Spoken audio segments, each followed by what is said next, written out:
कहानी की शुरुआत में हमें रॉबर्ट नाम का एक आदमी दिखता है जो अभी अपनी दो बेटियों ईवा और नैल को लेकर जंगल में बने अपने घर जा रहा है। असल में रॉबर्ट को हमेशा भीड़ से दूर रहना ही पसंद है। इसी वजह से उसने शहर से बहुत दूर जंगल के बीच बीच अपना घर बनाया है, जहाँ से वो हर हफ्ते अपने लिए खाने पीने का सामान लेकर आता है। उसकी दोनों बेटियां शहर में ही रहती हैं। उसकी बड़ी बेटी ईवा डांसर बनना चाहती है, वहीं दूसरी तरफ छोटी बेटी नैल का सपना एक बड़ा बुक राइटर बनने का है। आज भी वीकेंड पर रॉबर्ट अपनी दोनों बेटियों को अपने साथ फैमिली टाइम बिताने के लिए अपने जंगल वाले घर ले जाता है, ताकि वो सब वीकेंड साथ में अच्छे से एंजॉय कर सकें। लेकिन उन्हें नहीं पता कि जल्द ही पूरी दुनिया बदलने वाली। शाम को जब रॉबर्ट टीवी पर न्यूज देख रहा होता है, तब हर तरफ से अजीब खबरें आने लगती हैं कि कैसे पूरी दुनिया में एक साथ इलेक्ट्रिसिटी बंद हो रही है। दुनिया की हर जगह पर एक साथ पावर आउटेज शुरू हो चुका है, जिसके बारे में अभी तक कोई नहीं जानता कि आखिर ये क्या है। शायद ये कोई डिजिटल अटैक हो सकता है। रॉबर्ट ये सब सोच ही रहा होता है कि कुछ देर बाद उनके घर की लाइट भी चली जाती है और साथ ही उनके फोन का सिग्नल आना भी बंद हो जाता है। यानी अब वो बाहर किसी से भी कांटेक्ट नहीं कर पाएंगे। हालांकि उन्हें लगता है कि ये कोई सीरियस बात नहीं है और गवर्नमेंट जल्दी ही सब कुछ ठीक कर देगी। नैल अब पढ़ने के लिए अपनी गाड़ी से फ्लैशलाइट लाने जाती है, लेकिन वो गलती से गाड़ी का दरवाजा पूरी तरह बंद नहीं करती। वो रात भर खुला रहने की वजह से लाइट जलती रहती है, जिससे सुबह होते होते गाड़ी की बैटरी डेड हो जाती है। अब सुबह जब रॉबर्ट गाड़ी से शहर जाने की कोशिश करता है ताकि वो सिचुएशन का अंदाजा लगा सके, तब उसे पता चलता है कि उनकी गाड़ी स्टार्ट नहीं हो रही, क्योंकि नैल ने कल रात गाड़ी का दरवाजा खुला छोड़ दिया था। रॉबर्ट अब गाड़ी की बैटरी चार्ज करने का तरीका ढूंढने लगता है और बाहर दोनों बहनें रेडियो से ये जानने की कोशिश करती हैं कि बाहर दुनिया की हालत कैसी है। रेडियो पर कहा जाता है कि लोग फिलहाल इंतजार करें, हर देश की गवर्नमेंट पावर वापस लाने की कोशिश कर रही है और तब तक आम लोगों को सब्र रखना होगा। तीनों अब अलग अलग तरीकों से गाड़ी स्टार्ट करने की कोशिश करते हैं, लेकिन उनका कोई भी आइडिया काम नहीं आता। साथ ही वो रेडियो पर सुनते हैं कि साइंटिस्ट अभी भी समझने की कोशिश कर रहे हैं कि आखिर ये सब हुआ कैसे। दूसरी तरफ एशिया में तो ब्लैकआउट की वजह से दंगे तक शुरू हो चुके हैं, इसलिए यहाँ अमेरिका में भी ये अनाउंस किया जाता है कि जब तक सरकार सब ठीक नहीं कर देती, तब तक सब अपने घरों में ही रहें और खाने पीने का राशन पहले ही अरेंज कर लें, ताकि उन्हें घर से बाहर न निकलना पड़े। ऐसी सिचुएशन में बहुत से लोग लूटपाट के चक्कर में डेंजरस हो सकते हैं। अब चूंकि उनकी गाड़ी स्टार्ट नहीं हुई है, इसलिए वो शहर भी नहीं जा पा रहे, तो वो घर पर रहकर ही रेडियो पर खबरें सुनते रहते हैं। लेकिन अब 14 दिन बीतते बीतते रेडियो का सिग्नल आना भी बंद हो जाता है। यानी बाहर जो कुछ भी शुरू हुआ था वो अब बढ़ता ही जा रहा है। इलेक्ट्रॉनिक आइटम बंद होने के साथ साथ अब तो उनका रेडियो भी बंद हो गया है। उन्हें धीरे धीरे इस जंगल के घर में रहते हुए 10 दिन बीत जाते हैं। इलेक्ट्रॉनिक पावर अब तक चालू नहीं हुई है और उनका खाना और पानी अब कम होता जा रहा है। इसलिए रॉबर्ट अब अपनी गाड़ी स्टार्ट करने के लिए एक दूसरा आइडिया लगाता है। वो अपने चेनसो का इस्तेमाल करता है, जो बिजली से नहीं चलता, और उससे अपनी गाड़ी की बैटरी चार्ज करके उसे स्टार्ट कर लेता है। यह देखकर दोनों बहनें भी बहुत खुश होती हैं। तीनों आखिरकार पूरे 10 दिन बाद अपनी गाड़ी में बैठकर शहर की तरफ रवाना होते हैं। उन्हें अब तक बाहर की दुनिया का कोई अंदाजा नहीं था। वो रास्ते में देखते हैं कि शहर के पास वाले घरों को चारों तरफ से लोहे की चादरों से सुरक्षित किया गया है। यहाँ सब कुछ सुनसान है और रास्ते के कई गैस स्टेशन भी बंद हो चुके हैं। तीनों अब शहर पहुंचकर सबसे पहले स्टोर से खाने पीने का सामान लेने जाते हैं। वो देखते हैं कि स्टोर की ज्यादातर चीजें खाली हो चुकी हैं। तभी पीछे से स्टोर का मालिक स्टेन बंदूक लेकर अंदर आता है और कहता है कि वो उसके स्टोर से लूटपाट करने की कोशिश न करें। उसने कल ही 2 चोरों को गोली तक मारी है। रॉबर्ट उसे जल्दी से समझाता है कि नहीं, वो तो पैसे देकर सामान खरीदेंगे। अब स्टेन उन्हें पिछले 10 दिनों की सारी बातें बताता है कि कैसे पावर कट के बाद लोगों ने आसपास के स्टोर्स में लूटपाट शुरू कर दी, जिसके बाद अब दुकान मालिक लोगों को गोली तक मार दे रहे हैं। स्टेन यह भी बताता है कि अब उसके स्टोर में बहुत कम सामान बचा है और हर चीज की कीमत 100 गुना बढ़ गई है। ऐसी सिचुएशन देखकर रॉबर्ट बचा हुआ सारा सामान खरीद लेता है, क्योंकि उसे नहीं पता कि दुनिया में आगे क्या होने वाला है। और पैसा तो अब उनके लिए कागज के टुकड़े से ज्यादा कुछ नहीं है। वो 5 गैलन तेल भी ले लेते हैं, ताकि अगर कभी उन्हें जंगल से शहर वापस आना पड़े तो ये तेल काम आए। यहाँ पैसे देते समय स्टेन रॉबर्ट से उसके घर का पता पूछता है। रॉबर्ट अपनी फैमिली की सुरक्षा के लिए झूठ बोल देता है कि वो इसी शहर में रहते हैं, लेकिन उसकी आईडी से स्टेन को पता चल ही जाता है कि रॉबर्ट की फैमिली का घर इस शहर से बहुत दूर जंगल में है। दूसरी तरफ रॉबर्ट फैसला कर लेता है कि चूंकि शहर की हालत दिन ब दिन खराब हो रही है, इसलिए जब तक सब कुछ ठीक नहीं हो जाता वो जंगल में ही छिपे रहेंगे। जाने से पहले रॉबर्ट और भी काम की चीजें और टूल्स लेने लगता है, जो जंगल में सरवाइव करने के काम आएंगे। उतनी देर में दोनों बहनें अपने दोस्तों से मिलने चली जाती हैं। ईवा जाने से पहले अपने टीचर के साथ डांस प्रैक्टिस करती है और नैल अपने बॉयफ्रेंड इलिया से मिलने जाती है। यहाँ इलिया और उसके सारे दोस्त पुराने समय की तरह आग जलाकर पार्टी कर रहे होते हैं। उन्हें अभी भी यकीन है कि यह सब बस कुछ ही दिनों की बात है और बाद में गवर्नमेंट सब कुछ नॉर्मल कर देगी, तो फिर वो इस टाइम को एंजॉय क्यों न करें। इसी वजह से इलिया और उसके कई दोस्तों ने खाना और पानी तक स्टोर नहीं किया है। अब रात होने पर रॉबर्ट अपनी दोनों बेटियों को पिक करता है और वो तीनों फिर से अपने जंगल वाले घर की तरफ निकल जाते हैं। अब सब कुछ ठीक होने तक वो वहीं रहेंगे, लेकिन जब वो जा रहे होते हैं तब उन्हें रास्ते में दिखता है कि कैसे एक रुकी हुई गाड़ी में कुछ लोग एक पैसेंजर के साथ बुरा काम कर रहे हैं। रॉबर्ट उन्हें बचाने के लिए उतरता भी है, लेकिन वो देखता है कि यहाँ तो दो लोग हथियारों के साथ हैं। ऊपर से उसकी गाड़ी में उसकी दो बेटियां भी बैठी हैं। इसीलिए उनकी सुरक्षा के लिए रॉबर्ट पीछे हट जाता है और उन्हें इग्नोर करके अपने घर की तरफ बढ़ जाता है। तीनों यह घटना देखकर समझ जाते हैं कि दुनिया अब पहले जैसी नहीं रही। अब कोई नियम कानून नहीं बचा है और इंसान जो चाहे हथियारों के दम पर कर सकता है। इसलिए रॉबर्ट फैसला लेता है कि अब वो और बाहर नहीं जाएंगे। अब अगले कुछ हफ्ते बीत जाते हैं। ये तीनों अपने इस घर में सुरक्षित हैं, लेकिन पावर अब तक वापस नहीं आई है और अब तो उन्हें रेडियो पर कोई न्यूज भी नहीं मिलती कि बाहर की दुनिया में क्या चल रहा है। इसलिए रॉबर्ट अपनी बेटियों को अलर्ट करता है कि हो सकता है बाहर इतने लंबे समय तक पावर कट रहने की वजह से अब पूरी सोसाइटी खत्म हो चुकी हो, यानी बाहर अब तक हर तरफ अफरा तफरी फैल चुकी है, लेकिन उसका अपना घर जंगल में होने की वजह से वो अब तक सुरक्षित है। इसलिए अब रॉबर्ट चाहता है कि उसकी दोनों बेटियां भी इसी जंगल में रहकर खुद सरवाइव करना सीखें, क्योंकि पिछले कुछ हफ्तों से सब कुछ वो अकेला ही करता आ रहा है और अगर उसे कुछ हो गया तो ये दोनों बहनें क्या करेंगी। रॉबर्ट उन्हें इस जंगल की हर चीज के बारे में बताना शुरू करता है, कैसे यहाँ पास में ही एक नेचुरल पानी का सोर्स है और उसने कुछ मुर्गियाओं भी पाली हुई हैं जिनसे उन्हें हर दिन अंडे मिलेंगे। साथ ही वो पास में ही खेती शुरू करेगा और कभी कभी वो जंगल में जाकर शिकार भी कर सकते हैं, यानी उनके पास खाने पीने की कोई कमी नहीं होगी। बस उन्हें कुदरत के बीच रहना सीखना होगा। हालांकि ये सुनकर नैल को गुस्सा आ जाता है, क्योंकि वो ऐसी जिंदगी नहीं जी सकती। उसने अपनी पूरी लाइफ आराम से बिताई है, तो वो अचानक खेती बाड़ी ये सब कैसे कर सकती है। अब हमेशा की तरह रॉबर्ट अपनी फैमिली के लिए लकड़ी काटने जाता है, लेकिन वो ध्यान नहीं देता कि उसकी चेन सो का एक स्क्रू ढीला हो गया है, जिसकी वजह से वो चेन सो उसके पैर में जा लगती है। रॉबर्ट की दर्द भरी चीख सुनकर दोनों बहनें दौड़ कर आती हैं। वो देखती हैं कि चेन सो से उनके पिता के पैर का बहुत बड़ा हिस्सा कट गया है और बहुत ज्यादा खून बह रहा है। ऊपर से दोनों बहनों में से किसी को फर्स्ट एड तक करना नहीं आता। वो तो घाव को बंद करना भी नहीं जानती और खून देखकर डर जाती है। उनके पिता ने पहले ही उन्हें चेतावनी दी थी कि वो ऐसी सिचुएशन के लिए तैयार रहना सीखें, लेकिन तब किसी ने उनकी बात नहीं सुनी थी। अब रॉबर्ट कहता है कि शायद वो अब और नहीं बच पाएगा, लेकिन मरने से पहले वो दोनों बहनों से वादा लेता है कि अब से वो खुद को बदलेंगी। वो इस माहौल में खुद को ढालना और सब कुछ खुद से करना सीखेंगी। उन्हें हमेशा एक साथ रहना होगा ताकि वो एक दूसरे की हिफाजत कर सकें, क्योंकि अब दुनिया में कोई कानून नहीं बचा है और कोई भी उन्हें नुकसान पहुंचा सकता है। यह कहकर रॉबर्ट आखिरकार दम तोड़ देता है। अगर दोनों बहनों ने पहले उसकी बात मानकर सब कुछ सीख लिया होता तो शायद आज वो जिंदा होता, लेकिन अब बहुत देर हो चुकी है। इसीलिए सुबह होते ही वे अपने पिता को वहीं दफना देती हैं जहां उनकी मौत हुई थी। घर लौटकर वे दोनों बहुत रोती हैं। उनकी माँ की तो उनके बचपन में ही एक बीमारी से मौत हो गई थी और तब से अब तक उनके पिता ने ही उन्हें पाल पोस कर बड़ा किया था। घर का सारा काम हमेशा उनके पिता ही करते थे। उन्हें खुद से कुछ भी करना नहीं आता। अगले कुछ दिनों तक वे दोनों इसी तरह परेशान रहती हैं, लेकिन अब वे समझ जाती हैं कि उन्हें खुद से सब कुछ करना सीखना होगा। अब धीरे धीरे ग्लोबल ब्लैकआउट हुए 2 महीने बीत चुके हैं। दोनों बहनें अब अपने पिता की गैर मौजूदगी में घर का थोड़ा बहुत काम करने लगी हैं। चूंकि रॉबर्ट ने मरने से पहले उनके लिए काफी कुछ सेटअप कर दिया था, इसलिए वे सुबह उठकर सबसे पहले अपनी मुर्गियों के अंडे खाती हैं और फिर थोड़ी बहुत खेती कर लेती हैं। अब एक दिन ईवा कहती है कि उन्हें अपने पास रखे तेल में से थोड़ा इस्तेमाल करके घर का जनरेटर चालू करना चाहिए। इससे वे बहुत दिनों बाद इलेक्ट्रिसिटी देख पाएंगी और साथ ही अपने पिता और माँ के पुराने वीडियो भी देख सकेंगी। पावर न होने की वजह से वे अपने पिता की मौत के बाद उनकी तस्वीरें और वीडियो तक नहीं देख पा रही थी, क्योंकि ब्लैकआउट के बाद उनके फोन बंद हो गए थे। लेकिन नैल इसके लिए मना कर देती है, क्योंकि उनके पास सिर्फ 5 गैलन तेल बचा है। अगर उन्हें भविष्य में कभी फिर से शहर जाना पड़ा तो उनके पास वापस आने के लिए तेल नहीं बचेगा। इसलिए नैल का कहना है कि उन्हें यह बचा हुआ तेल किसी इमरजेंसी के लिए बचा कर रखना चाहिए। इस बात को लेकर दोनों बहनों के बीच बहस शुरू हो जाती है और वे अगले कुछ दिनों तक एक दूसरे से बात भी नहीं करती। तभी एक दिन नैल को पता चलता है कि उनकी मुर्गियां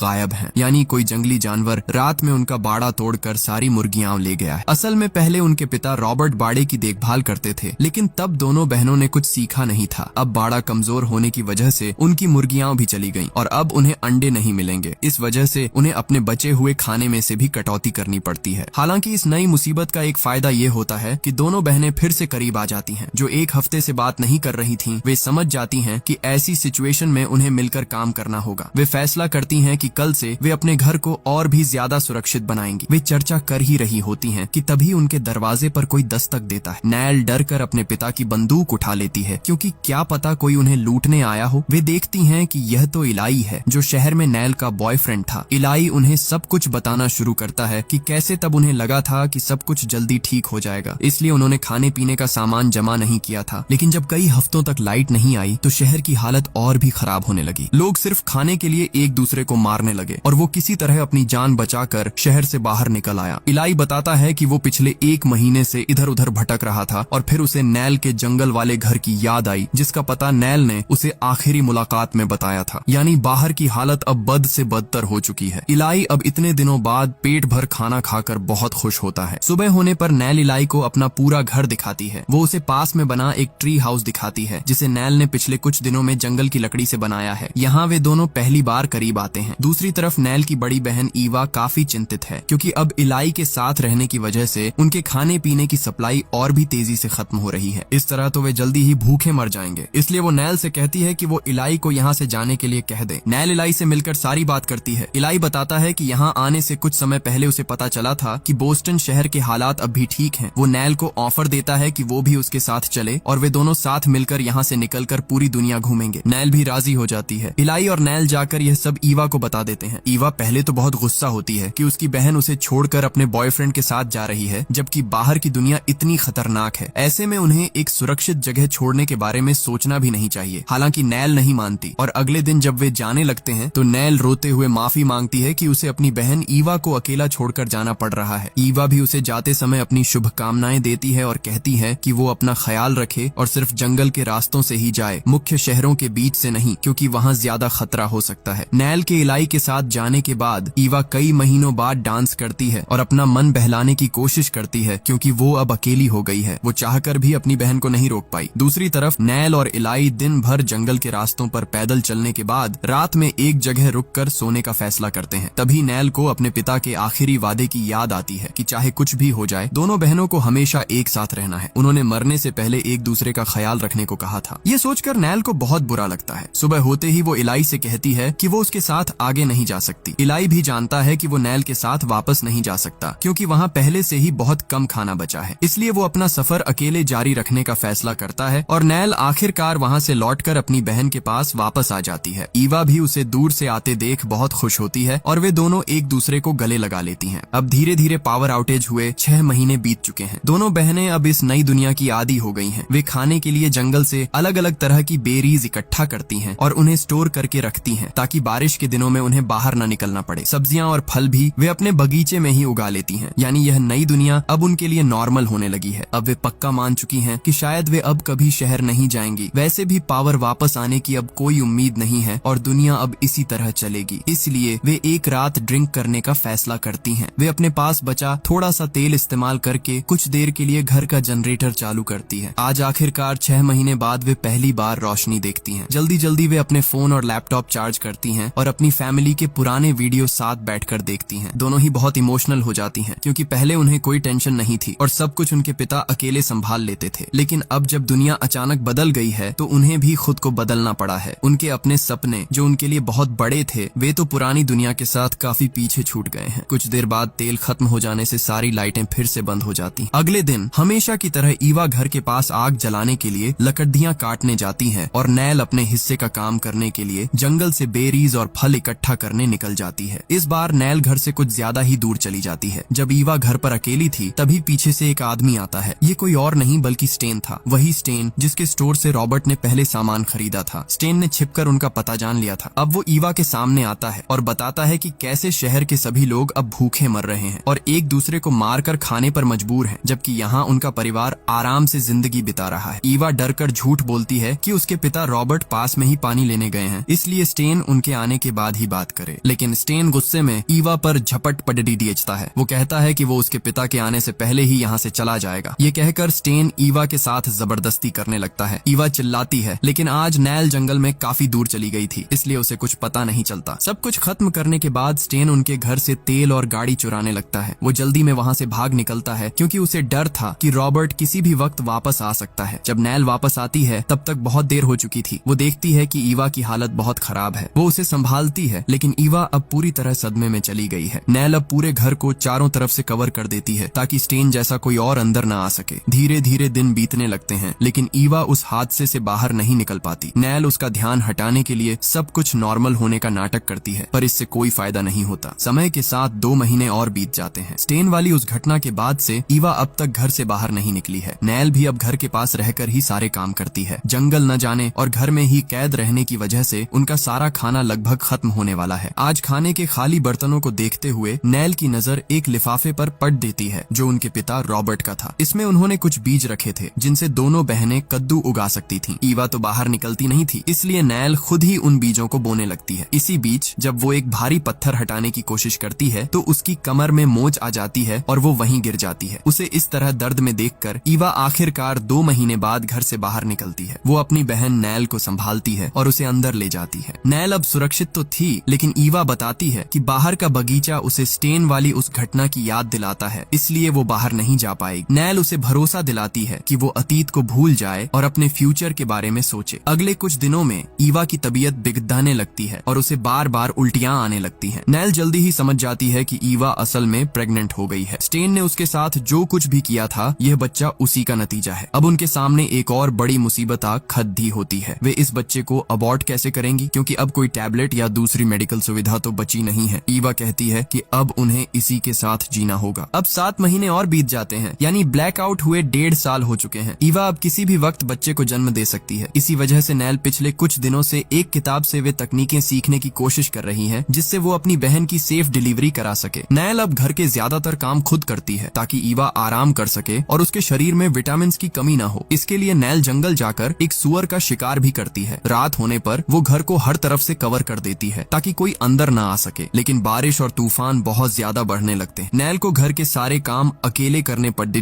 हैं, इसलिए उसे छत की मरम्मत करने का समय नहीं मिल पाता। एक सुबह जब उसकी नींद खुलती है तो उन्हें एक जोरदार आवाज सुनाई देती है। नैल को लगता है कि कोई अंदर घुसने की कोशिश कर रहा है, लेकिन असल में यह उनकी छत थी जो बारिश और तूफान की वजह से टूटनी शुरू हो गई थी। उधर ईवा को भी महसूस होने लगता है कि शायद उसके बेबी के आने का वक्त हो गया है। नैल देखती है कि घर की छत गिर रही है और बेबी के आने में न जाने अभी कितने घंटे लगेंगे, इसीलिए अब इस घर में रहना सुरक्षित नहीं होगा। नैल ईवा की सुरक्षा के लिए उसे अपने साथ उस पुराने ट्री हाउस में ले जाती है जिसे उसने पिछले कुछ महीनों में तैयार किया था। आज रात जब दोबारा तूफान आता है तब नैल किसी तरह ईवा की सेफ डिलीवरी करवाती है और उसे एक बेटा होता है जो बिल्कुल स्वस्थ था। तूफान थमने के बाद अगली सुबह दोनों बहनें इस बात की खुशी मनाती हैं कि उन्होंने सफलतापूर्वक बच्चे को जन्म दे दिया है। कुछ देर बाद जब वे दोनों वापस घर लौटती हैं तो देखती हैं कि छत अब और भी ज्यादा टूट चुकी है। वे समझ जाती हैं कि अब वे इस घर में ज्यादा दिन नहीं रह पाएंगी। यहाँ रहना बेबी और ईवा दोनों के लिए बहुत खतरनाक है। अब ईवा के मन में एक आइडिया आता है। वो कहती है कि ये घर इस बारिश के मौसम में वैसे भी नहीं टिक पाएगा, तो क्यों न वे बचे हुए तेल का इस्तेमाल करके इस घर को पूरी तरह से जला दें। इसके बाद वे उस ट्री हाउस में शिफ्ट हो जाएंगी। असल में ईवा को यह डर भी था कि स्टेन को यहाँ का पता मालूम है, क्या पता वो फिर कभी यहाँ लौट आए और उससे उसका बच्चा छीन ले। इसलिए अगर वो कभी वापस आता है और घर को जला हुआ देखता है तो उसे लगेगा कि उनका पूरा परिवार इस घर में मर चुका है और वो वापस चला जाएगा। नैल को भी यह आइडिया सही लगता है। दोनों बहनें अब घर से अपने काम का सारा जरूरी सामान इकट्ठा करती हैं और सब कुछ पैक करने लगती हैं ताकि वे ट्री हाउस में शिफ्ट हो सकें। रात होने पर जब वे सारा सामान बाहर निकाल लेती हैं तो आखिर में घर में तेल छिड़क कर उसमें आग लगा देती हैं। पूरे 1.5 साल यहाँ रहने के बाद अब वे अपने आखिरी मॉडर्न स्ट्रक्चर को भी जला देती हैं, यानी अब उन्हें पूरी तरह से कुदरत के साथ ही रहना होगा। दोनों बहनें याद करती हैं कि कैसे 1.5 साल पहले जब यह तबाही शुरू हुई थी और वे अपने पिता के साथ इस घर में आई थीं, तब उन्हें खुद के लिए खाना बनाना तक नहीं आता था। लेकिन जब उनके पिता की मौत हुई और हालात बदले तब समय के साथ उन्हें खुद को बदलना पड़ा। अब तो वे जंगल में खुद से घर बना सकती हैं, खेती कर सकती हैं और शिकार तक कर सकती हैं। साथ ही अब वे एक बच्चे को भी पालेंगी। इस आपदा ने उन्हें और भी मजबूत बना दिया है, लेकिन इसी आपदा ने कुछ लोगों का असली चेहरा भी उनके सामने ला दिया है। उन्हें पता चला कि कैसे कुछ लोगों की इंसानियत और उनके उसूल हालात बदलते ही पीछे छूट जाते हैं और वे जानवर बन जाते हैं। अब दुनिया फिर से पहले जैसी कब होगी ये कोई नहीं जानता, लेकिन दुनिया के फिर से नॉर्मल होने से पहले ईवा और नैल जैसे बहुत कम सर्वाइवर्स अब प्रकृति के साथ रहना सीख चुके हैं और ठीक यहीं पर यह कहानी खत्म हो जाती है।